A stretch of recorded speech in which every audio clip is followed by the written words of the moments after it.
Hello guys, मैं इमाम sir star coaching centre में आप लोगों का तहे दिल से स्वागत करता हूँ। देखिए बच्चों, सबसे ऊपर का जो लाइन उस पर गौर करेंगे हम लोग। लिखा है कि मैं ताश के पत्ते की तरह हूँ, जिस दिन चलूँगा बाजी पलट दूँगा। अब इसमें क्या है, आप लोग इसको समझ सकते हैं, ठीक है ना, क्योंकि यहाँ पे जो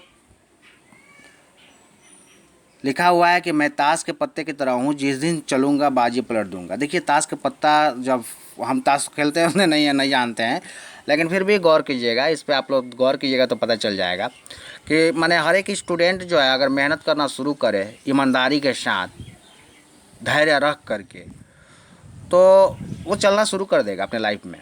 ठीक है ना। अब चलने का मतलब ये नहीं कि पैर से चलना, हाँ, लाइफ में जब उसका कहीं भी किसी तरह का प्रॉब्लम हो रहा है, फेल हो रहा है, वो कोई बच्चे फेल हो रहे हैं या अच्छा मार्क्स नहीं उठा पा रहे हैं या किसी चीज़ में कामयाबी नहीं ले पा रहे हैं, किसी भी चीज़ का जिसका भी तैयारी कर रहे हैं, तो कहने का मतलब जब वो मेहनत करना शुरू कर देंगे ऑनेस्टी के साथ, ईमानदारी के साथ, तो ताश के पत्ते की तरह वो भी बाजी पलट देंगे। इसलिए यहाँ पे जो लाइन दिया हुआ बहुत बढ़िया लाइन है। इसमें लिखा हुआ है कि मैं ताश के पत्ते की तरह हूँ, जिस दिन चलूँगा बाजी पलट दूंगा। चलिए कुछ अब उस पर हम लोग गौर करते हैं।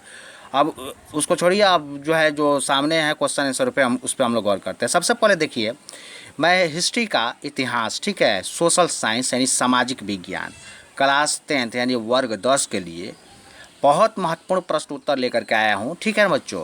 ये इकाई 2 का है, समाजवाद एवं साम्यवाद, इकाई 2 बिहार बोर्ड परीक्षा के लिए बहुत ही इम्पोर्टेंट प्रश्न उत्तर जो है, इम्पोर्टेंट महत्वपूर्ण प्रश्न उत्तर आप लोगों की खिदमत में मैं हाजिर कर रहा हूँ बच्चों।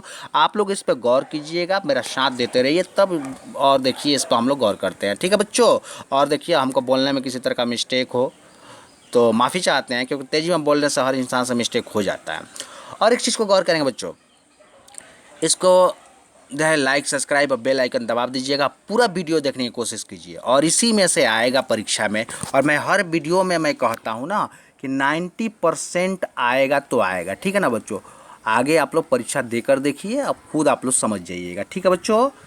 चलिए हम क्वेश्चन आंसर पर अब गौर करते हैं बच्चों। ठीक है। क्वेश्चन नंबर 1, कार्ल मार्क्स का जन्म कब हुआ था। देखिए कार्ल मार्क्स का जो जन्म हुआ था कब हुआ था, आंसर हो जाएगा 5 मई 1818 ईस्वी को। ठीक है बच्चों। क्वेश्चन नंबर 2, प्रश्न संख्या 2 देखते हैं हम लोग। कार्ल मार्क्स का जन्म कहाँ हुआ था। देखिए कार्ल मार्क्स का जो जन्म हुआ था कहाँ हुआ था, जर्मनी में हुआ था। ठीक है बच्चों। प्रश्न संख्या 3, कार्ल मार्क्स का जन्म किस प्रांत में हुआ था। देखिए जर्मनी में एक प्रांत है, जर्मनी में एक प्रांत है, ठीक है, वहीं पर कार्ल मार्क्स का जन्म हुआ। लेकिन वो कौन सा प्रांत है, किस प्रांत में कार्ल मार्क्स का जन्म हुआ था, तो राइन प्रांत में हुआ था। ठीक है बच्चों। प्रश्न संख्या 4, कार्ल मार्क्स का जन्म किस नगर में हुआ था। देखिए कार्ल मार्क्स का जन्म जो नगर, जिस नगर में हुआ था वो जर्मनी में है, वो नगर ट्रियर नगर। ठीक है। तो ट्रियर नगर में कार्ल मार्क्स का जन्म हुआ था। ठीक है बच्चों।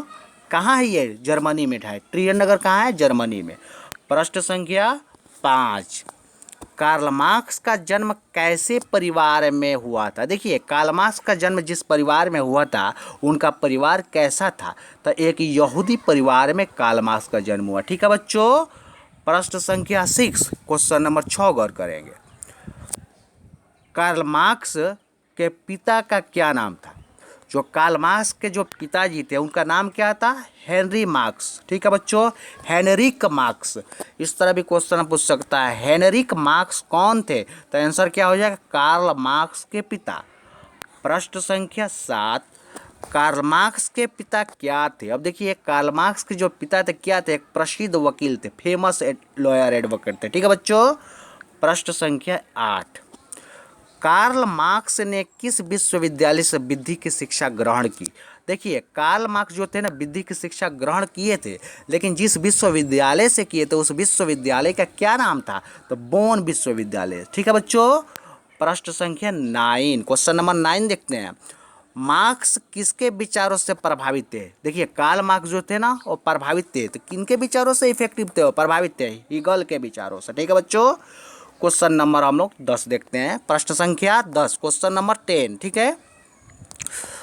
कार्ल मार्क्स के बचपन के मित्र कौन थे। देखिए कार्ल मार्क्स के जो बचपन के मित्र थी, तो कार्ल मार्क्स के बचपन के मित्र कौन थे, आंसर हो जाएगा जेनी। ठीक है बच्चों। प्रश्न संख्या 11 पे गौर करेंगे। कार्ल मार्क्स का विवाह जेनी के साथ कब हुआ था?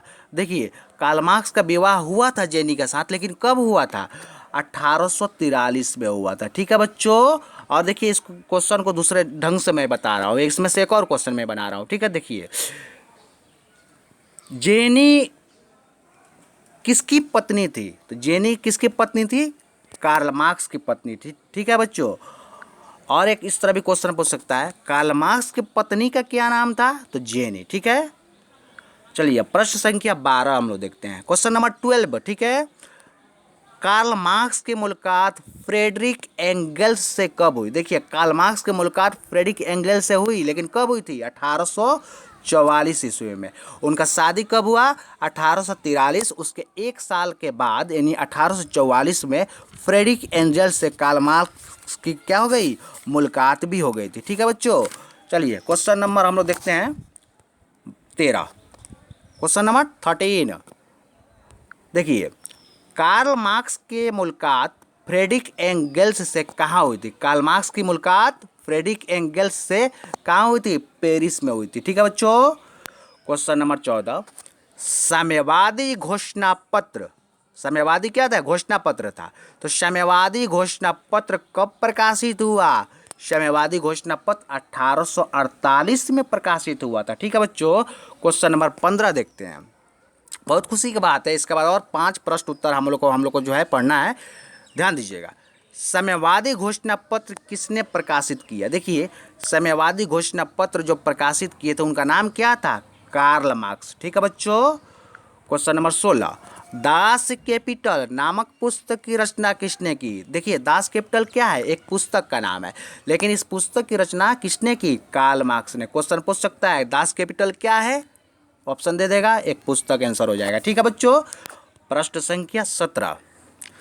कार्ल मार्क्स ने दास कैपिटल नामक पुस्तक की रचना कब की?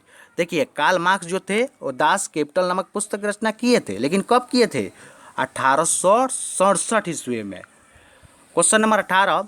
साम्यवादियों की बाइबिल किसे कहा जाता है? बहुत ही प्रश्न इंपॉर्टेंट है ये, बहुत इंपॉर्टेंट क्वेश्चन है, एकदम भी आई है, समझ जाइए, वेरी वेरी इंपॉर्टेंट है ये। ठीक है बच्चों, एकदम समझ जाइए, आएगा तो आएगा।